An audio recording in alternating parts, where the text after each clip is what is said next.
saya Nurul Amalia. Orang-orang biasa memanggil saya Nurul, Nunu, dan Yuyung. Saya berasal dari Wajo.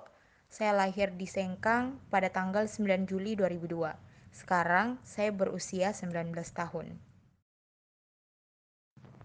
Saya lahir dan dibesarkan dari mama yang penyayang dan pengertian, dan dididik oleh sosok ayah yang hebat.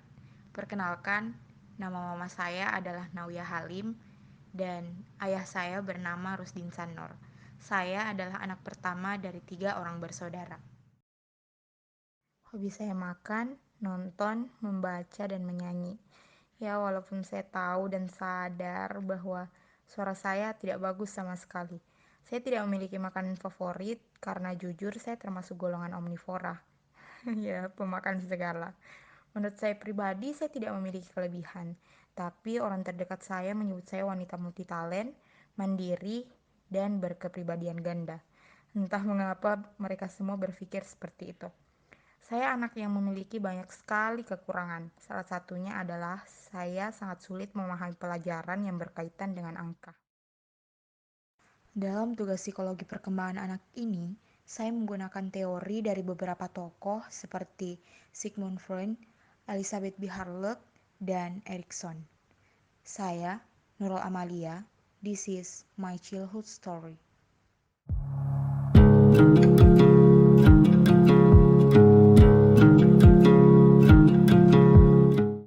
Selama saya masih dalam kandungan mama saya tidak suka mencium bau asap mobil dan asap rokok. Sangat suka memakan jambu biji, dan mama saya sangat gemar dan semangat dalam bekerja serta melakukan berbagai aktivitas. Setelah 9 bulan mengandung, pada tanggal 9 Juli 2002, seorang perempuan hebat mengalami kontraksi dan air ketubannya pecah. Akhirnya, sang suami bergegas memanggil dukun beranak ke rumah untuk membantu persalinannya. Kenapa dukun beranak ya? Pasti kalian bertanya seperti itu. Ya, karena pada saat itu bidan masih sangat minim dan pasangan suami istri ini bukan tidak percaya bidan, akan tetapi saat itu memang yang membantu persalinannya masih merupakan sanak saudara dari keduanya. Pasti kalian juga bertanya, kenapa tidak ke rumah sakit saja? Jawabannya, karena pada saat itu Kementerian Kesehatan belum mengeluarkan aturan mengenai larangan melakukan persalinan di rumah. Setelah menunggu beberapa jam, lahirlah seorang bayi perempuan cantik melalui persalinan normal dengan berat 3,4 kg yang diberi nama Nurul Amalia. Ya, bayi itu adalah saya.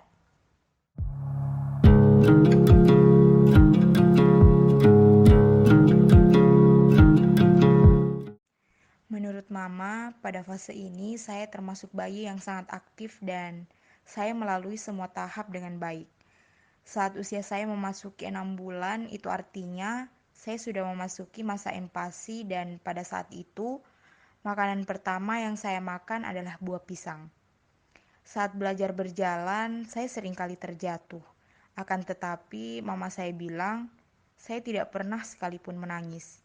Karena, kata mama, saat mata saya sudah mulai berkaca-kaca dikarenakan kaget dan tentunya rasa sakit yang saya rasakan ketika terjatuh, mama, ayah dan orang di sekitar saya langsung memberikan saya mainan dan berusaha agar saya ceria kembali. Pada saat belajar berjalan, saya diberi baby walker oleh mama. Tapi, kata mama, saya lebih menyukai belajar berjalan dengan cara mendorong kursi. Ya, bisa dibilang saya sudah diajarkan kuat dan berani sejak masih kecil. Pada masa ini, saya sudah bisa mengucapkan beberapa kata walaupun masih belum begitu fasih. Kata mama, saat usia saya beranjak 2 tahun, saya adalah anak yang sangat berani, cerewet, dan tidak cengeng.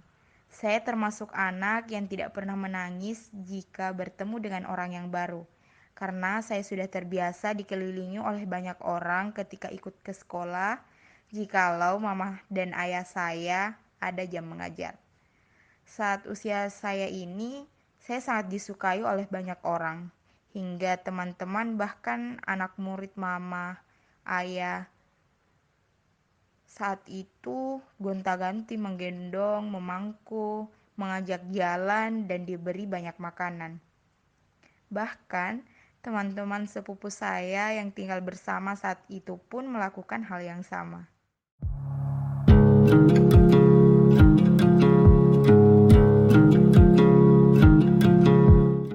Pada tahap ini, saya diajarkan untuk buang air di toilet, dan ya, saya melaluinya dengan baik. Tapi, tidak ketika saya tertidur lelap. Saya tetap saja buang air di atas kasur. Meresahkan, bukan? Pada tahap ini, saya sudah diajarkan untuk mandi lebih awal dan mandi sendiri. Walaupun saat menggunakan sabun, shampoo, serta menuangkan odol ke sikat gigi, masih butuh bantuan dari mama maupun ayah. Kata mama, pada tahap ini, saya sangat sulit untuk stop dari penggunaan dot bayi. Dan di usia 3 tahun, saya masih belum bisa untuk berhenti dari penggunaan ayunan, bahkan hingga saya masuk sekolah dasar. Pada usia 3 tahun pula, saya hampir mengalami kebutaan dikarenakan ujung mata sebelah kanan saya terbentur dengan ujung lemari. Karena kejadian inilah, saya mendapatkan bekas luka yang tidak bisa hilang sampai sekarang.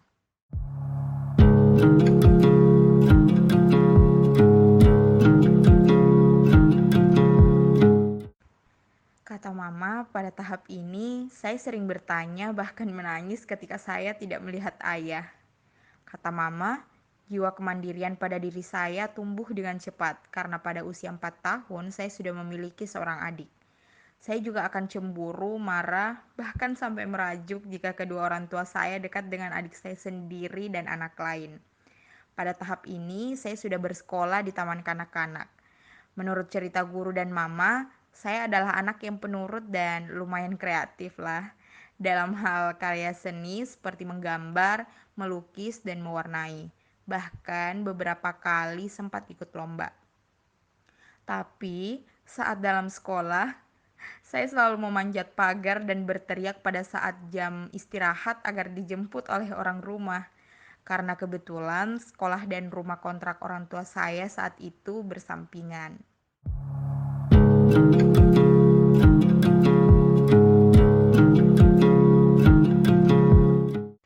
Pada usia ini, saya mulai masuk di bangku sekolah dasar. Sudah mampu melakukan banyak hal sendiri, bertutur kata yang baik, dan mulai mengembangkan beberapa skill. Pada tahap ini pula, mama dan ayah saya sudah melakukan dan menerapkan berbagai peraturan dalam hal kecil. Seperti jika keluar bermain, maka sebelum masuk waktu sholat maghrib sudah harus berada di rumah. Pakaian yang telah digantung disimpan di tempat cucian, atau jika pakaian sekolah masih digunakan esok hari, maka harus digantung. Harus tidur siang sebelum bermain, harus makan tepat waktu, dan lain sebagainya. Saat usia 7 tahun, saya sangat senang belajar matematika dan bahasa Inggris. Tapi seiring bertambahnya usia, minat saya akan pelajaran tersebut mulai hilang. Karena menurut saya saat itu hingga sekarang, kok pelajarannya semakin naik kelas semakin sulit untuk dipahami. Saat usia ini pula, jika pulang sekolah saya sudah bisa sendiri, tanpa dijemput oleh siapapun. Karena lagi-lagi jarak sekolah, rumah, dan sekolah mama yang ditempati mengajar pun saling berdekatan. Bahkan masih satu instansi yang sama, yakni Pondok Pesantren Asadia. Ya, sendari TK hingga SMA, saya selalu bersekolah di lingkup pesantren. Saat usia 10 tahun, saya termasuk anak perempuan yang bersifat balaki dan lumayan nakal. Karena setiap harinya dikelilingi oleh banyak santri putra, di mana merupakan murid dari kedua orang tua saya. Saat itu, saya senang ikut bermain kelereng, bermain bola, bahkan memanjat pohon. Akan tetapi, terkadang juga memainkan mainan layaknya mainan perempuan seperti masak-masak. Tapi perlu digarisbawahi ya, bermain masak-masak ala saya saat itu dengan menggunakan api sungguhan dan bahan-bahan seperti daun dan bunga yang saya ambil dari pegunungan. Karena rumah orang tua saya dekat dengan gunung yang belum berpenghuni.